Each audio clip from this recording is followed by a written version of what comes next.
druhá kniha o cintoríne.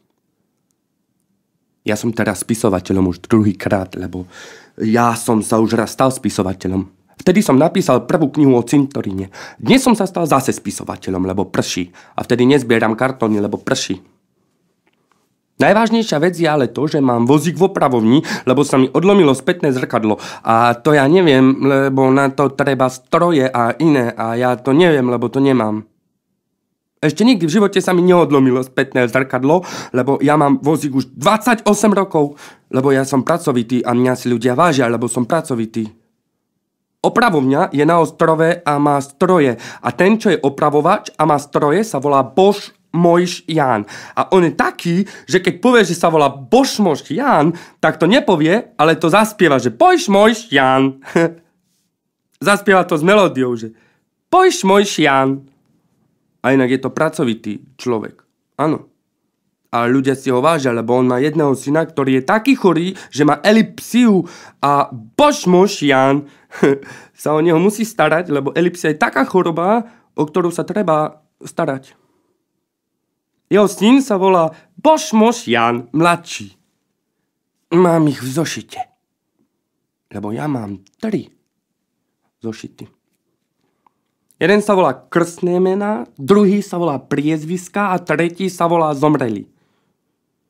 Tam si zapíšem každého, koho poznám, lebo keby som si nezapísal, že koho poznám, tak potom ako by som vedel, koho poznám, no nie? No áno. Bož Mojš Jána a Bož Mojš Jána mladšieho mám v zošite priezviska aj pod B, aj pod M, lebo človek nikdy nevie, že čo a ako a čo a iné. V zošite krstné mená mám veľa krstných mien. Najviac je Petrov. Petrov mám 31, ale jeden je Petr. Ale zapísal som ho pod Petrov, lebo on nie je Čech, ale Maďar. Lebo keď sa narodil, tak jeho zapísali do dokumentov, že Petr, lebo ten dotyčný vynechal aj to druhé E. Ale vtedy bolo ešte Československo. Tak to nevadilo, že napísali Petr.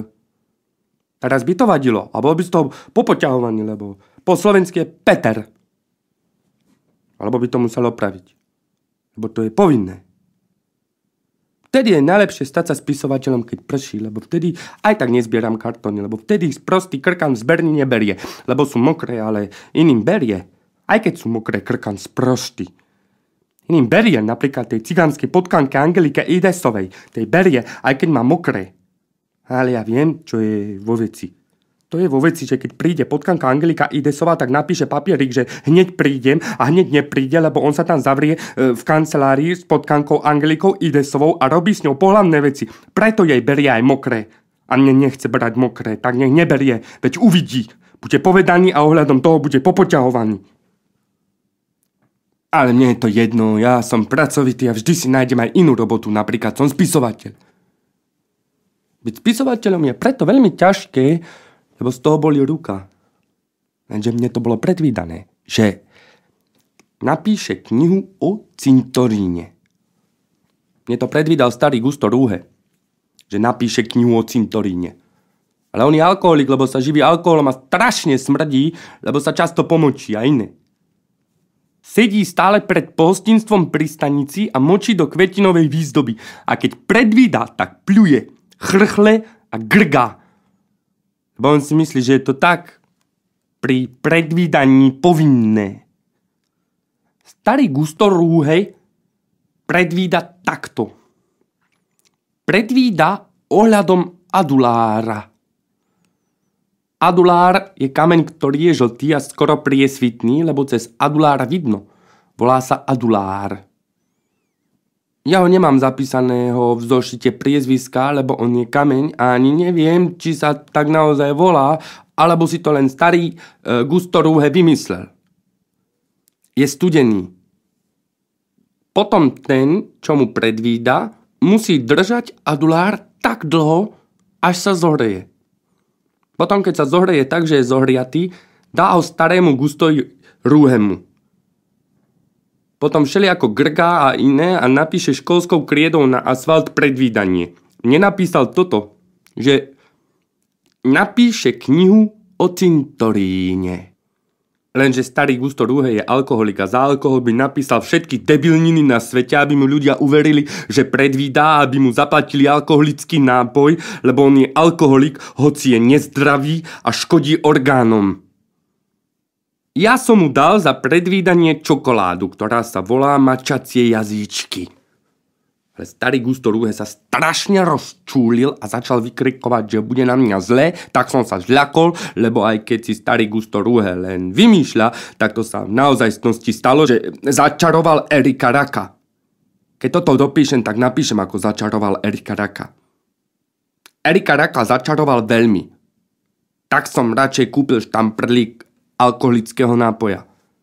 Potom sa starý Gusto Rúhe upokojil, až bol pokojný. Potom už negrgal a nechrchlal, ale napísal na asfalt, že chlapec. Ja to nenávidím, keď mi hovoria, že chlapec. Lebo ja nie som žiaden chlapec, ja už mám skoro 44 rokov a som vážený a pracovitý, aj keby som nemusel byť. Lebo ja som na invalidnom dôchodku ohľadom obličiek a potom mám aj takú chorobu, čo má aj meno, ale na tu nie som v invalidnom dôchodku. Tu mám len tak. Mňa už invalidný dôchodok veľakrát zvýšili, lebo mňa si ľudia vážia. A iné. Viacnásobne krát ma ľudia napríklad žiadajú, aby som im niečo na vozíku odniesol alebo priniesol, tak im odniesiem alebo aj priniesiem, hoci ja by som nemal dvíhať ťažké predmety, lebo to veľmi kazí. Ja musím byť veľmi starostlivý ohľadom svojho zdravia, lebo ja som na invalidnom dôchodku a tak musím byť zdravý, lebo potom by som bol chorý a to je veľmi nebezpečné. Preto mám zdravú životasprávu. Veľa sa pohybujem na vzduchu a večer mám len ľahkú večeru. Končatiny mi nepuchnú. V zime nosím teplé spodky. Jedny teplé spodky sa volajú panter a druhé trikota. Teplé spodky, čo sa volajú panter, majú na nohe vyšité zviera pantera. Spodky, čo sa volajú trikota, nemajú vyšité zviera.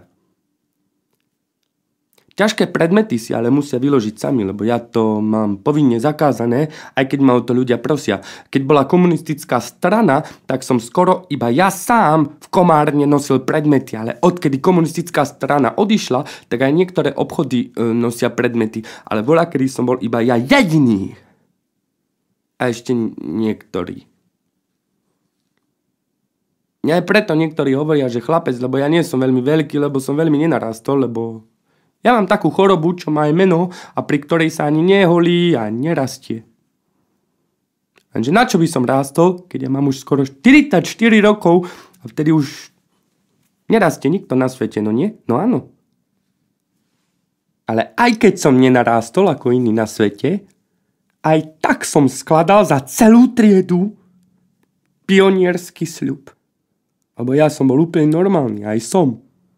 Ja nie som žiadny debil, lebo som chodil do normálnej školy a nie do osobitnej školy, kam chodia debili. Lebo ja nie som žiadny debil.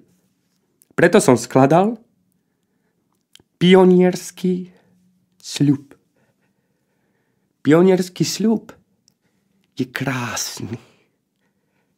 Ja som ho hovoril na pódiu v Dome odborov v Komárne, za celú triedu som ho hovoril. Len ja jediný a dodnes si pamätám celý pionierský sľub. Iní si ho nepamätajú, hoci chodili aj do všelijakých iných škôl a ja si ho pamätám, lebo ja si všetko pamätám, lebo mám veľmi inteligenciu. Na pionierský sľub išiel so mnou môj starý otec, ktorého sme volali Otata, lebo keď sa dozvedel, že so mnou nik nechce ísť, tak sa rozčulil a povedal, že tí hore to sledujú. Ak to nepôjde, tak bude popoťahovaný.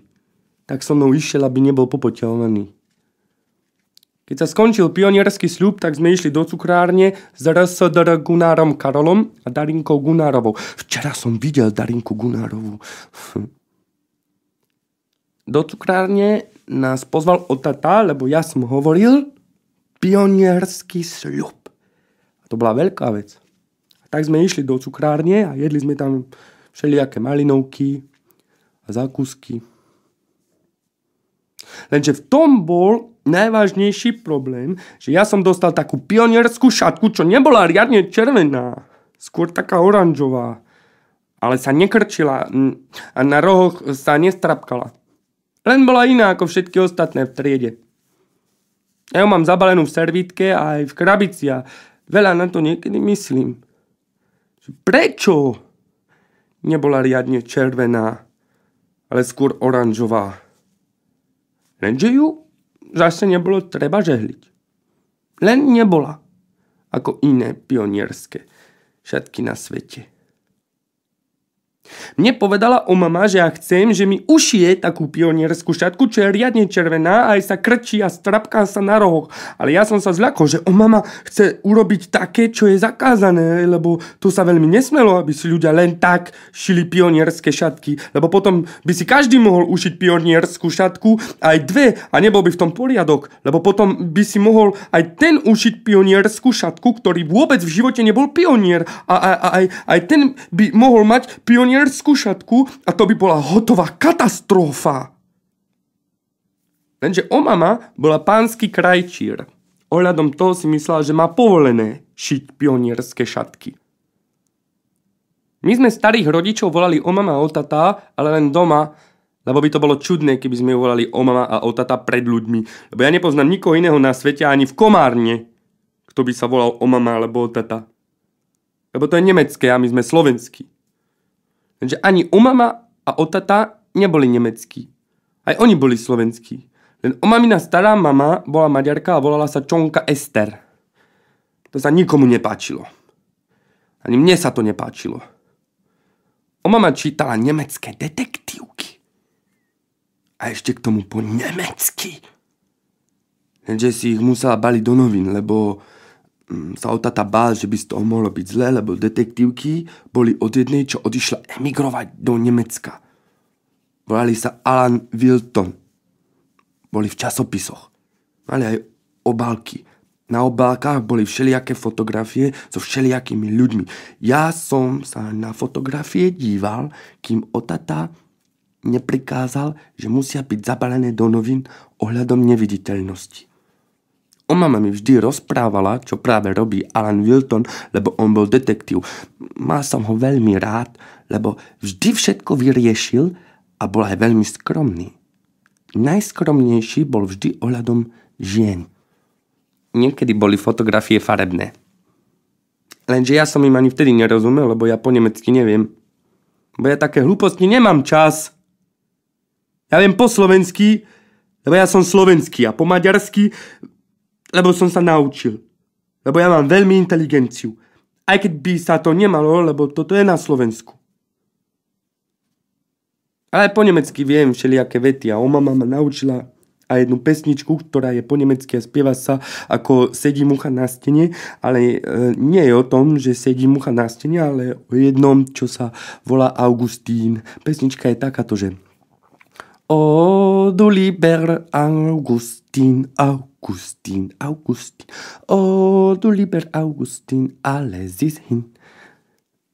No, to znamená, že jeden sa volá Augustín.